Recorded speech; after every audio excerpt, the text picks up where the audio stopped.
Selamat pagi ya, kita bertemu lagi dalam Ruang Bicara yang kami bawakan kepada anda tentunya di Bernama TV, dan kita terus memilih satu lagi topik yang saya kira cukup penting sebenarnya untuk kita sampaikan kepada penonton yang mungkin bersama kami ketika ini. Baiklah, topik yang kita pilih hari ini di Ruang Bicara ialah SPN ataupun Skim Perantisan Nasional Pengalaman Kerjaya Belia. Maafkan saya, tersasul tadi. Jadi SPN, Pengalaman Kerjaya Belia. Dan kita ada tetamu yang cukup istimewa sebenarnya, sudah pun berada bersama saya di studio Ruang Bicara ini. Jadi saya ingin mengucapkan terima kasih dan juga selamat datang kepada Puan Marcella Elias Ella Kopong, iaitu penolong pengarah kanan di Jabatan Belia dan Sukan Negara. Jadi Marcella, apa khabar? Ya, khabar baik. Terima kasih. Ini pertama kali ya Marcella bersama kami ya? Iya, pertama kali. Jadi Marcella jangan nervous, just relax dan kita sembang-sembang berkata dengan topik yang kita pilih hari ini di Ruang Bicara. Baiklah, bila kita bercakap tentang SPN ataupun skim Perantisan Nasional ini, apa sebenarnya yang dimaksudkan? Apa sebenarnya program ini? Okey, untuk makluman lah ya. Okey, program ini merupakan satu program baru yang ideanya ni dicetuskan oleh Yang Berhormat Menteri Belia dan Sukan, di mana dia melihat pandemik COVID-19 ni telah menjejaskan semua orang, dan especially yang terjejas adalah golongan belia. Jadi selaras dengan itu, Kementerian Belia dan Sukan telah menggerakkanlah inisiatif ini untuk membantu belia-belia yang terjejas pendapatan mereka lah. Okey. Jadi skim Perantisan Nasional ni dicetuskan sebenarnya pada tahun lepas. Kita dah mulakan dengan pelancarannya.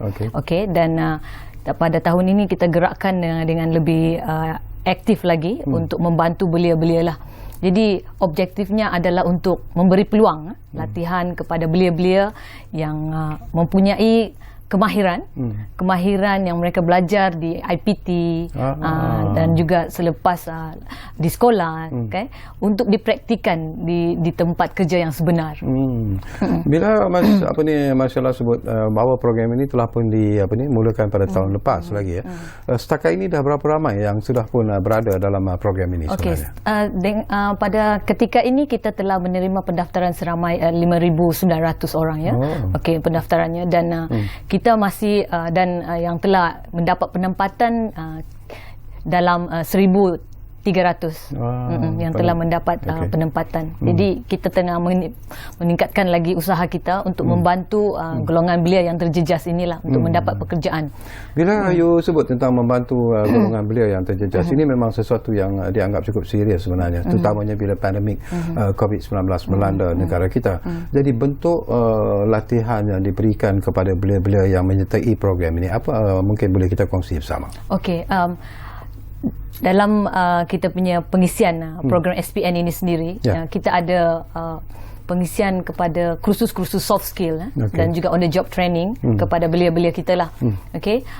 Di mana semasa mereka sebelum mereka ditempatkan di syarikat atau majikan-majikan ni, mereka akan kami bagi kursus dulu, iaitu kursus yang penting untuk semua belia lah, iaitu kenegaraan. Kadang-kadang belia kita ni terlupa kenegaraan yang sebenarnya amat penting. Ada yang dah lupa prinsip rukun negara Islam kan.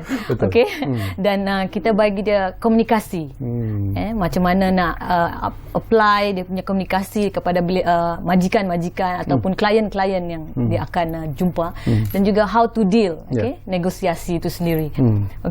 Dan boleh saya teruskan untuk dia punya silakan. Belia yang kita sasarkan ini adalah mereka yang berumur 18 hingga 30 tahun. Dan mereka adalah kena warga negara Malaysia sahajalah. Dan tidak mempunyai pekerjaan. Mereka lepasan sekolah, graduan IPT ni, yang tidak mempunyai pekerjaan lagi, amat digalakkan untuk menyertai program ini. Kalau mereka yang dah diberhentikan kerja tu boleh memohon tak? Yang diberhentikan kerja boleh memohon. Tetapi umurnya kita masih range belia lagi lah. Jadi bagaimana mereka nak memohon ni, mungkin Okey, mungkin kita boleh lihat nanti di kita ada pautan yang kita akan kongsikan. So kalau kita lihat pada skrin, okey, ini akses belia lah menyertai SPN. Maksudnya dia kena mengisi borang dulu, kemudian dia akan dipanggil untuk temuduga. Selepas menghadiri temuduga tu, dan sebelum proses temuduga dia akan melalui kursus dahulu macam saya cakap tadi. Dia kursus dia itu dalam tempoh 2 hari sahaja. Okey. Itu sekarang ni kita buat secara virtual saja. Sebab kita tidak boleh berkumpul secara ramai. Dan satu lagi tak boleh merentas negeri lagi kan. Betul. Jadi kita buat secara untuk memudahkan belia akses dan okey, kemudian kalau kita lihat juga program ini sebenarnya amat baiklah untuk belia ya. Dia boleh memberikan pengalaman kepada belia itu sendiri. Ya. Mereka ini akan ditempatkan di satu-satu syarikat ya. Dalam tempoh perantisan ni 3 bulan. 3 bulan. Dalam tempoh 3 bulan ini mereka perlu dibayar gaji oleh majikan sebanyak RM1,200 sebulan. Dan dalam tempoh itu dia akan apply all the experience ataupun kemahiran yang dia belajar di IPT dan juga di kemahiran dia untuk di-apply di syarikat itu sendiri. You sebut tentang kemahiran Marcella, yang banyak memohon itu jenis kemahiran yang diberi penekanan sebenarnya dalam program ini. Boleh kita tahu sebenarnya? Dia sebenarnya dia bukan dia menyeluruh sebenarnya tuan. Bukan dia special training. No. Dia open.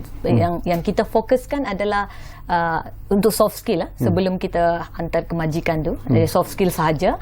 Dan di syarikat tu sendiri atau di pihak majikan tu sendiri dia yang akan melatih bentuk-bentuknya macam kita industri yang sekarang ini memang mendapat permintaan since warga asing dah dikurangkan. So kita sebenarnya amat menggalakkan belia-belia yang ada kemahiran itu untuk join all the syarikat-syarikat besar-besar yang menyertai kita ni. Setakat ini respon daripada syarikat-syarikat itu syarikat kita setakat ni ada 155 syarikat yang terlibat dengan kita lah.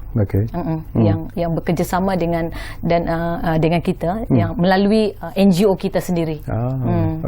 Mungkin kepada belia-belia yang sedang mengikuti program ini, mereka juga mungkin ingin tahulah sebenarnya banyak manfaat yang mungkin boleh mereka perolehi apabila menyertai program ini. Jadi Marcella, barangkali boleh didetailkan tentang manfaat yang akan mereka perolehi.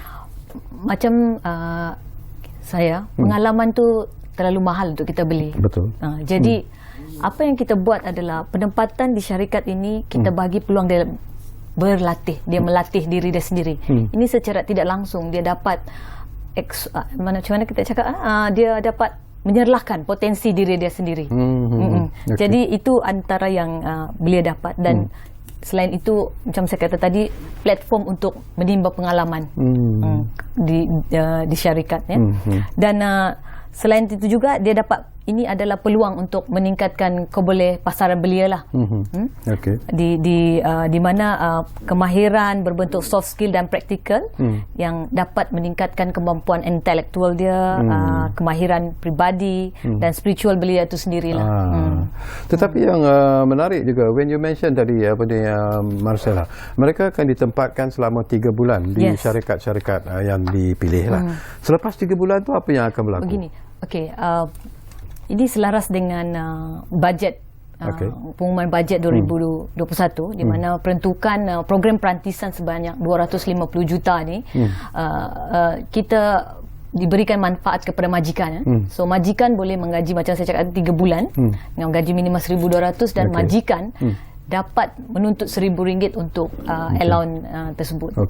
Jadi belia ni selepas tempoh 3 bulan dia boleh diserapkan untuk insentif lagi satu, iaitu digelarkan hiring insentif, di mana majikan adalah digalakkan untuk memberikan kontrak selama 6 bulan, 6 hingga 12 bulan kepada belia. Jadi maksudnya dia tidak akan diberhentikan begitu saja. Dan kalaulah kata sekiranya perantis diserap sebagai pekerja tetap kan, tadi pun Marcella ada sebut tentang layak memohon, majikan layak memohon apa yang disebut sebagai insentif penjana kerjaya 2.0 itu. Betul. Jadi apakah ini sudah pun sebenarnya memberikan satu impak ataupun kesan yang cukup positif sebenarnya? Ya, setakat ni syarikat-syarikat yang menyertai memang memberi respon yang positif kepada program kami, di mana mereka ini sekurang-kurangnya telah membantu mereka dari segi kos upah tu sendiri. Ya, jadi kos upah tu dapat dikurangkan dengan bantuan yang kerajaan bagi. Ya, dari tempoh 3 bulan tu dia ada allocation ni untuk membantu dia strive another month. Okay, and then another 6 months lagi dia ada lagi ruang dan peluang untuk dia bantu belia tu sendiri dan dia pun dapat but then untuk yang hiring incentive ni dia cuma cukup 3 bulan saja, tapi kontrak belia tu kena 6 bulan. 6 hingga 12 bulan, minimum lah 6 bulan. Okey, kita akan berehat dulu buat seketika. Tapi sebelum kita berehat, Marcella, saya juga nak tanyalah, sekiranya ini possibility lah, mungkin berlaku ataupun tidak berlaku. Sekiranya perantis yang ditempatkan di di syarikat-syarikat tertentu itu, pihak syarikat gagal untuk membayar gaji dan sebagainya, ke mana yang harus mereka buat aduan dan sebagainya? Okey, yang ini belia-belia ni boleh membuat aduan lah dengan di bawah Perkeso punya Penjana Kerjaya 2.0 ini, belia-belia ni boleh membuat aduan di situ. Mereka boleh letakkan aduan di situ untuk kita melihat kenapa majikan tidak menjelaskan bayaran allowance mereka tu. Okey, Marcella, kita akan berehat dulu buat seketika. Tetapi anda jangan ke mana-mana. Kembali semula sebentar saja lagi bersama kami di Ruang Bicara ini, kerana kita bercakap tentang isu yang cukup penting sebenarnya, terutamanya untuk belia yang masih lagi menghadapi masalah mencari kerja dan sebagainya. Jadi kembali semula sebentar saja lagi bersama kami. Kita masih lagi bercakap tentang topik SPN, pengalaman kerjaya belia. Kita lihat dulu.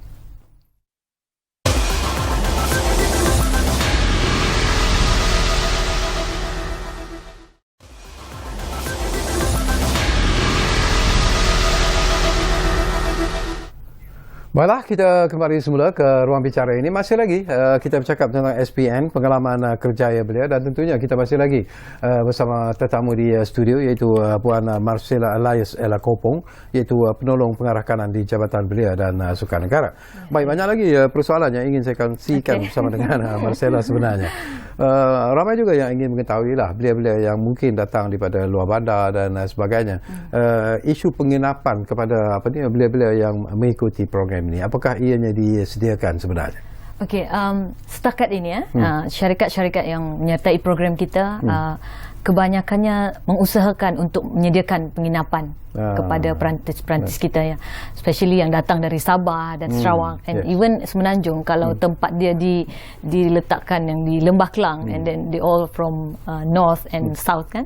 So majikan-majikan sekarang berusaha untuk menyediakan penginapan yang berdekatan dengan tempat kerja belia ni lah. Okay? Dan in fact di bawah insentif Perkeso ni juga sebenarnya selain penginapan tu dia ada menyediakan allowance mobility, kita panggil maksudnya dia macam it's like pergerakan, maksudnya dia ada support tambang pergerakan tempat. This one is one off. So dari Sabah Sarawak tu dia akan dibagi lebih kurang RM1,000. Macam syarikat ataupun majikan yang terlibat dalam program ini, ia di seluruh negara atau hanya di Kuala Lumpur? Di seluruh negara. Ya, dan in fact Jabatan Belia dan Sukan Negara, kita ada Jabatan Belia dan Sukan di negeri-negeri. So di setiap negeri ni kita ada pegawai-pegawai yang menguruskan program skim perantisan nasional ni. Jadi mereka yang berminat boleh go direct to our jabatan di sana untuk mengetahui lebih lanjut maklumat ni. Okey, katalah seseorang ataupun belia yang terlibat dalam program ini, mungkin ialah you kata tadi 3 bulan mesti dipenuhi terlebih dahulu, tetapi belum lagi sampai masa 3 bulan tu dia mendapat tawaran untuk bekerja dengan syarikat-syarikat lain. Jadi apakah itu dia boleh berhenti daripada bertugas di situ ataupun macam mana keluar daripada program tersebut? Kita tak ada sekatan sebenarnya, tapi untuk belia dia boleh menghantar notis terlebih dahulu. Kita kena buat cara yang proper, ya, jangan tinggalkan syarikat begitu sahaja. Ya, syarikat telah membantu anda untuk mendapat pekerjaan, dan kita belia ni perlu memberikan notis sebelum meletakkan jawatan, dia kena bagi notis dulu. Satu lagi tentang sekiranya ada belia yang mungkin ramai jugalah di luar sana itu yang telah pun menamatkan pengajian mereka tetapi sedang menunggu untuk mendapatkan ijazah. Jadi apakah mereka juga layak sebenarnya untuk memohon program ini? Okey. Bagi mereka yang belum graduate lah kita kata, mungkin kena graduate dulu sebab kita fokus pada mereka yang lepasan sekolah, lepasan universiti, IPT. Jadi mereka kena graduate dulu baru boleh memohon program kita inilah. Tadi Marcella ada juga sentuh tentang apa yang dilakukan oleh Perkeso misalnya. Mereka pun ada program dalam usaha untuk membantu mereka yang sedang menganggur, mencari pekerjaan dan sebagainya. Apa perbezaan sebenarnya antara program yang dilancarkan ataupun yang dilakukan oleh Perkeso ini dengan program yang dilakukan oleh Jabatan Belia dan Sukan ini? Okey. Dia sebenarnya kita bekerjasama dengan Perkeso. Okay. Kerajaan telah memperuntukkan yang bajet saya cakap tadi 250 juta tu. Jadi kita bekerjasama. Mana-mana majikan yang menyertai program perantisan ni, dia layak untuk menuntut insentif-insentif yang disediakan oleh kerajaan. Jadi SPN adalah salah satu program yang memberi yang merupakan platform kepada majikan untuk layak membuat tuntutan tersebut. Sebab kita tahu Perkeso merupakan agensi yang menguruskan kebajikan pekerja, ya. Jadi syarikat-syarikat yang menyertai program ni kena berdaftar dengan Perkeso dulu. Okey. Dan satu lagi mungkin penting jugalah ini tentang apa yang disebut sebagai pihak majikan sendirilah. Antara manfaat selain daripada apa yang diperuntukkan oleh kerajaan dalam bajet yang lalu, apa lagi manfaat sebenarnya yang diperolehi oleh syarikat apabila mereka juga sama-sama menyertai program ini? Okey. Tadi saya dah cakap pasal insentif, hiring insentif, ya. Dan yang terkini adalah pemerkasa. Yang telah diumumkan yang berhormat Perdana Menteri, di mana ini kita penambahbaikan kepada pemberian insentif kepada majikan, iaitu dia majikan tu, satu syarikat atau majikan layak menuntut insentif sebanyak RM800, ya. Tetapi untuk tempoh 6 bulan. Okay. Tadi kita kata 3 bulan RM1,000, itu 3 bulan saja. Yang ini 6 bulan. Okay. Tapi but then dia tak boleh mengambil hiring insentif tu lagi lah.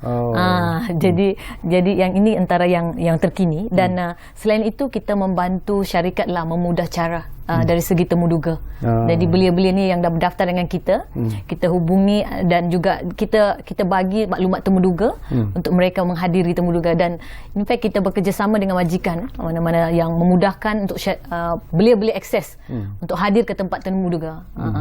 Jadi artinya bahawa semasa sesi temuduga tu selain daripada pegawai daripada Kementerian Belia dan Sukan, syarikat daripada syarikat juga akan ada sama dalam proses temuduga tu. Dan biasa sebenarnya proses temuduga itu dilaksanakan oleh syarikat. Kita memudah cara keadaan tu. Kita membantu dari segi penyampaian maklumat temuduga kepada belia itu sendiri. Okey, kita juga nak tahulah masa semakin suntuk sebenarnya. Organisasi manakah yang akan menyelaraskan program ini sebenarnya? Okey, sebenarnya Kementerian Belia dan Sukan lah melalui Jabatan Belia dan Sukan Negara. Jadi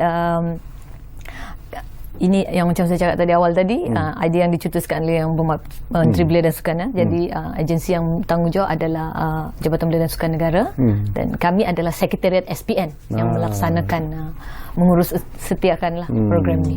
Di penghujung ni juga barangkali ialah ada tak tarikh tutup program perantisan di bawah program Pencana Kerjaya 2.0 ini? Okey, untuk yang program perantisan SPN tu sendiri kami tak ada tarikh tutup. But then untuk yang insentif itu, tarikh tutup dia adalah pada 30 Jun ni. Jadi pendaftaran kepada syarikat-syarikat berminat untuk menyertai program ini kena mendaftar sebelum 30 Jun lah. Ada tak jumlah tertentu yang ditetapkan oleh pihak kementerian sendiri dari segi penerimaan mereka yang mungkin berminat untuk bersama dalam ataupun menyertai program ini, belia-belia ni? Ada tak jumlah tertentu yang ditetapkan sebenarnya? Tapi bebas lah. Yes. Okey. Terbuka. Penting jugalah mungkin Puan Marcella juga ingin sampaikan nak menghubungi Sekretariat SPN itu sekiranya timbul sebarang persoalan. Bagaimana mereka ke mana mereka harus hubungi? Okey, kepada belia-belia di sana, come and join us. Okey, boleh menghubungi Sekretariat SPN di arah sebelah lah, Jabatan Belia dan Sukan Negara. Jadi nombor telefon kita boleh saya okey, di 8871 3265 ataupun 3264. Jadi boleh hubungi kami di talian tersebut ataupun melalui pautan link tadi untuk belia-belia nak mendaftar. Bagi syarikat-syarikat boleh hantarkan berminat untuk menyertai kita, boleh cek kita punya email. Itu sebagai yang tertera di inbox, sekarang benar, yang tertera di screen. Sesuatu yang menarik juga lah sebelum kita berpisah daripada udara ini. Barangkali Marcella, ada tak masalah-masalah yang dihadapi oleh kementerian sendirilah, Kementerian Belia dan Sukan sendiri dalam mengendalikan program ini? Kalau ada, apa sebenarnya masalah itu? Kita sebenarnya nak menggalakkan belia ni. Come on, help yourself. Help yourself, okay, and contribute to the country itself. Jadi cabaran-cabaran kita adalah we have to reach all the youth. Tapi itu adalah Kementerian Belia dan Sukan punya goals yang nak membantu belia-belia. Okey, sebelum kita berpisah, ada lagi apa-apa yang ingin Marcella sampaikan kepada belia-belia kita yang mungkin sedang mengikuti program ini ketika ini? Silakan, Marcella. Saya harap kepada belia-belia di luar sana, marilah joinlah program ni, Okey, yang macam kita kata, jangan sia-siakanlah masa awak yang ada ni. Bantu diri dan tingkatkan pengalaman diri itu. Dan jangan lupa hubungi Jabatan Belia dan Sukan di setiap negeri untuk menyertai program ini. untuk menyertai program ini. Okey, setinggi-tinggi terima kasih kepada Marcella alias Ella Kopong, itu penolong pengarah kanan Jabatan Belia dan Sukan Negara, kerana sudi bersama kita di ruang bicara ini. Walaupun perbincangan ini agak singkat, tetapi mungkin Marcella boleh berjanji bahawa di masa-masa yang akan datang, Marcella, kita duduk lagi di ruang bicara ini untuk bercakap tentang isu ini supaya lebih mendalam lagi, dan kita juga ingin mengetahui sebenarnya tentang kejayaan dan juga apa yang telah pun dicapai oleh kementerian bila kita bercakap tentang SPN ini sendiri. Jadi terima kasih kepada anda yang menumpukan perhatian, dan jangan lupa kita masih lagi berjuang menentang COVID-19, dan patuhilah SOP yang telah pun ditetapkan oleh pihak kerajaan, dan jangan lupa kita jaga kita jaga keluarga kita, dan yang penting kita jaga negara kita. Jumpa lagi.